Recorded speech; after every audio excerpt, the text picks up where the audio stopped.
Okay, for this video, I'm going to show you how I made the a luminary, and although it is summer, we'll start looking at the fall, using a mason jar. And here I've got the artificial little tea light, but I think, well, using the mason jar, that you can use regular candles if you want to, although, you know, kids, supervision, and all that stuff. So the original, when I found a bunch of different things on Pinterest, and what I have done is experimented, and I've put together what I think is the easiest and most economical way to do things, and using things you have at home without having to make a trip to the store. So everything I read was using Mod Podge. Well, I have Mod Podge, but not everybody has it on hand. So I also read, I have this great pin on Pinterest at the Williamson County Public Library Pinterest website, is 11 wonderful things to do with Elmer's glue, or what you can do with it. So you can make your own homemade Mod Podge using Elmer's. It's basically just watered down. The recipe I started with was, it was 3 parts of the glue to 1 part water, but it was thick, so I ended up adding a little more water. I'm gonna start on a fresh jar, clean jar, and I will do, I'm gonna do like, I don't know, maybe a tablespoon of glue, and then I'll add a little bit of water, and then give it a stir until I like the consistency. That's pretty good. It's not as thick as the glue straight out, but it's enough to hold the paper on. And paper, I have tissue paper. I've picked fall colors. I used some pinking shears to get a little bit of fun texture. But to start here, I'm going to paint a little bit on. And this is kind of where you can see if you need more water with it. But paint some on. And I did not go up over the lip of the jar because I'm going to do something else with it. This might be a little thick, but I'll start adding some paper and different, it's a collage. I love collages. My favorite. I'm not very artistic when it comes to drawing and painting, that kind of stuff, unless I'm painting something like a wall. But when it comes to making collages, you don't have to be, you just kind of do whatever feels good at the moment. So and then paint over it. Now the key to getting it to looking like that was layers. The one thing with Mod Podge is, even if you're just putting a photo on a canvas or something, even with the real Mod Podge and not Elmer's, watered down Elmer's glue, you have to do several layers, several coats of your adhesive to get the shiny.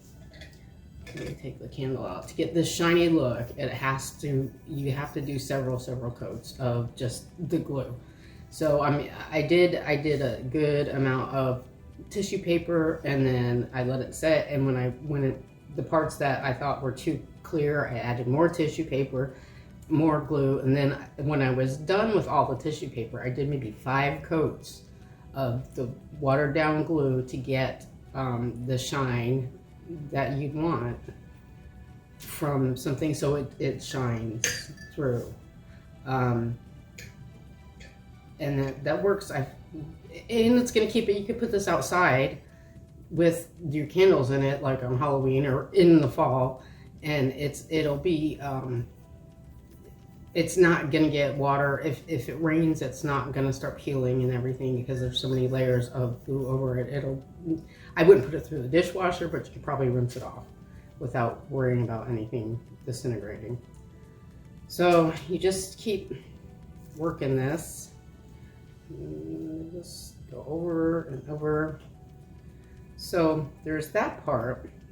You do your tissue paper, you do many layers of the glue. Get this down, I can finish it later. And then when you've got all the paper sealed, what I did, like I said, I'm not artistic when it comes to drawing or whatever, so I did my best on drawing a fall type tree without leaves on it on a index card, cut it out, and I used it as a stencil. I just traced around it with a Sharpie. You can see where I have a few that I did not paint in. So I traced with a Sharpie, and then I used the acrylic craft paint and painted in the tree. And I'm going to paint around the top to make it look a little more seasonal. And I painted the bottom. Now you can see that I just didn't want the acrylic paint just, in case I got it on a surface that I don't want the paint to leave a ring. So I also went back, and you can kind of see if the shine, there's a matte, there's the shine, and then the matte looking. But this side is where I used the glue and I sealed it. And I would do many layers, just over and over. It dries pretty quick. You just leave it here, leave it somewhere, and every time you walk by, just put another layer on it. And once I paint all the trees with the black paint, I will seal again with several layers of the glue, and that should keep it. I mean, it should last years without any damage due to the weather or anything like that. And I mean, you can get creative. You can make these for Valentine's Day. You can, you know, these cute little jelly jars. I happen to have a whole lot of these things on hand because I went through a phase of canning, and I have a lot of empty jars. Glue, the acrylic paint. You could color these in with the Sharpie or some sort of permanent marker, and then just seal over it. So that's what I've got for this one. If you have any questions or anything, feel free to contact us in the reference department at the library. Have fun with it. Bye-bye.